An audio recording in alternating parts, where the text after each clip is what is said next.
Well, hello again. We still have not changed shirts. We're not going to do it. We're going to wear these shirts every episode now, just so you think we never changed. This is going to be a quick episode because Ben has to get back to his dad duties. So it's going to be talk about just week zero college football. It is this week. It is the week that you're seeing all these episodes. So you've binge watched all that stuff. Now get into the show that can actually make you some hard earned cash or whatever you decide to bet. I don't know. So just gonna be a quick episode. Not many games on the docket. Not really many good games. Like, Florida State's playing some no-name teams. USC is as well because they're just trying to say, "Hey, we're not firing our coach. We're starting 1-0. Woo!" But it's going to start out early in the morning in Ireland, where the TCU Hawks will face the Fighting Jordan Hudsons of North Carolina. TCU, of course, welcomed Bill Belichick to college football with a thrashing last season, in which North Carolina won the national championship off their first drive and then proceeded to get demolished. That, of course, game is being played in Ireland. TCU -8.5. My one caveat on this is I wanted to talk about the TCU quarterback. Ben, do you know who TCU starting quarterback is? I do not. It is Jaden Craig. I will give you 3 quick guesses on where Jaden Craig came from. No research, please. No cheating. Division 3. He came from the football powerhouse of Harvard. He was a 3-year starter at Harvard. He has a career of 52 passing touchdowns. That looks like he's a pocket passer, but 52 passing touchdowns go along with 12 picks. He was really a 2-year starter. I'm just going to get straight to the docket. TCU's 8.5-point favorites. Over under set 47.5. People, what I'm hearing is the weather's going to be absolutely awful. Make some money, wake up early, grab a Guinness, and take TCU -8.5. Take the under and take North Carolina's team total at 18.5. Take the under in that. It's going to be an absolute. We didn't talk about Bill Belichick, but he could possibly also be one of the ACC coaches that's fired midseason, and I think it's going to start ugly. So I think they're bringing back the same quarterback last year, Gio Lopez, who really took a step back from where he was at South Alabama with Fluff Bothwell. I guess it hurts when you don't have Mr. Fluff in the backfield. But Ben, any insight on this game? I would agree. You can't. I would maybe. I don't know about the spread. I would go TCU money line. I don't know if I would Yeah. trust the spread just because it is going to be such an ugly game. I don't know if I would recommend taking -8.5 just because that's a lot of points if the weather's terrible. With the weather, But yeah. the under seems reasonable.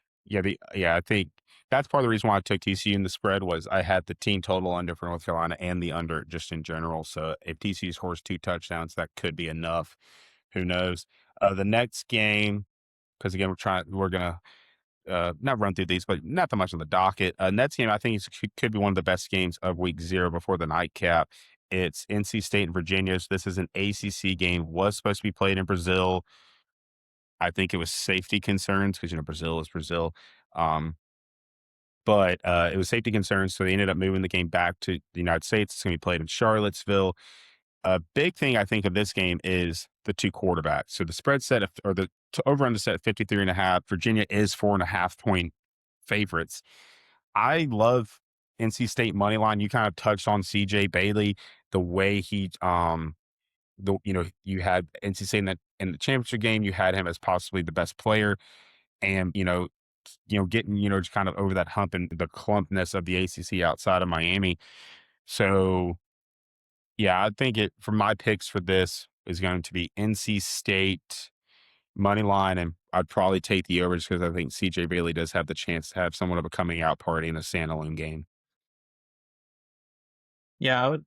Obviously, cautious side, you just take the points. So NC State plus Yeah, the yeah. 3.5 or whatever. But money line's definitely reasonable, especially with the CJ Bailey expectations. I think NC State's going to be really good this year and definitely a dark horse. So, and then I think Virginia, like we talked about with the ACC preview, is going to take a step back. So, Yeah.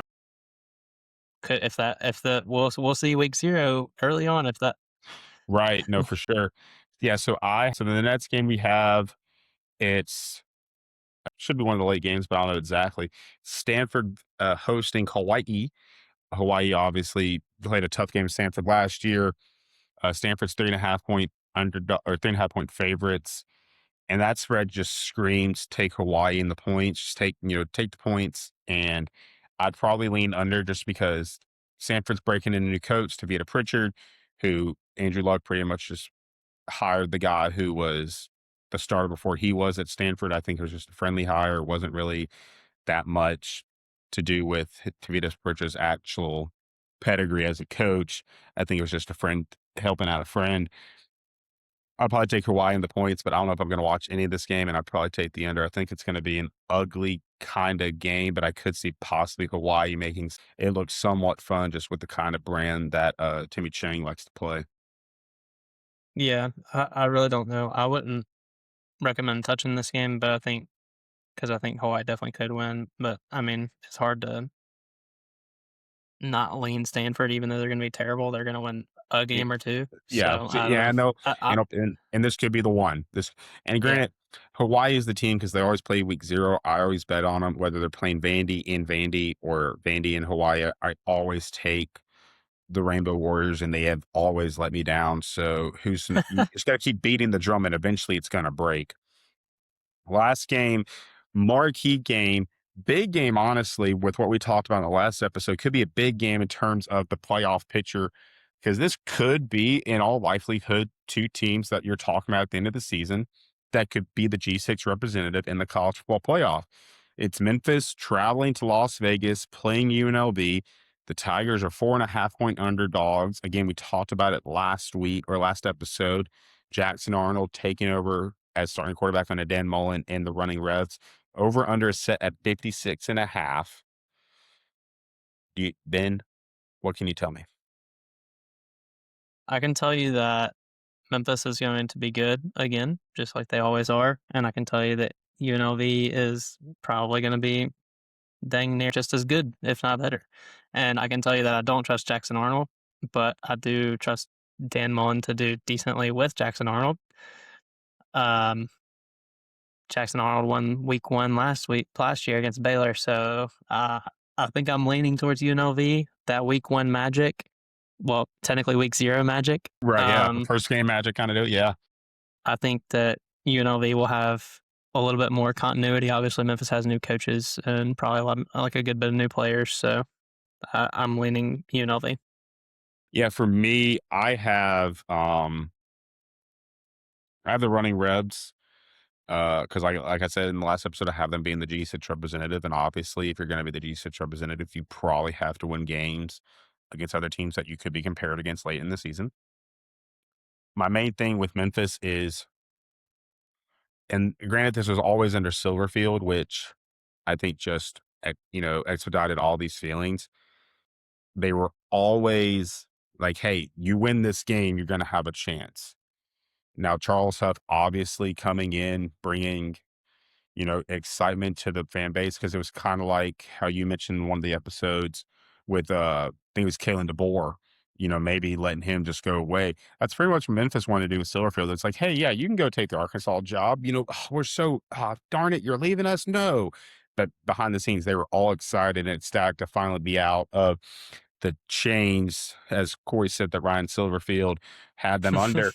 But I'm taking UNLV, like I said in the last episode. If it does go haywire with Jeff Lebby this season at Mississippi State, Dan Mullen, come on home, buddy.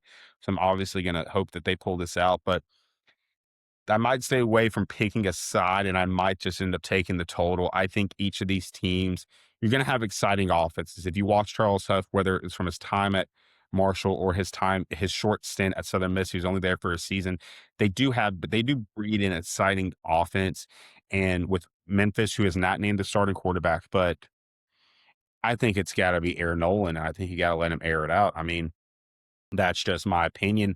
But I think Memphis, whoever they have, they always have played an exciting brand of football. Same with Dan Mullen with UNLV and UNLV kind of just the last few years with when Barry Odom got him coming back. So I'm going to sit here and I'm going to take the over And if I lean aside, I probably would lean UNLV, but I probably just stick it to the money line because I think Memphis has potential to make this game really, really good. For sure. Well, that is it. And that is it of the marathon of recording and the marathon that you should have done watching and listening to these episodes. This one again a little shorter because we got to get out of here and take care of the wives. But be on the lookout. We will be dropping weekly episodes, maybe 2 episodes a week. We got to kind of discuss some of that, what we want to have the lookout be this year, which because we have new fancy recording stuff that Ben has been able to find us. So yeah, just be on the lookout for all the stuff. And Twitter will be back up with our picks if we have any for this week, but also we might end up, placing some bets in terms of futures for teams with week 1, excuse me, rapidly approaching. So those odds would start to fade or start to falter. Thanks for joining. Thank you.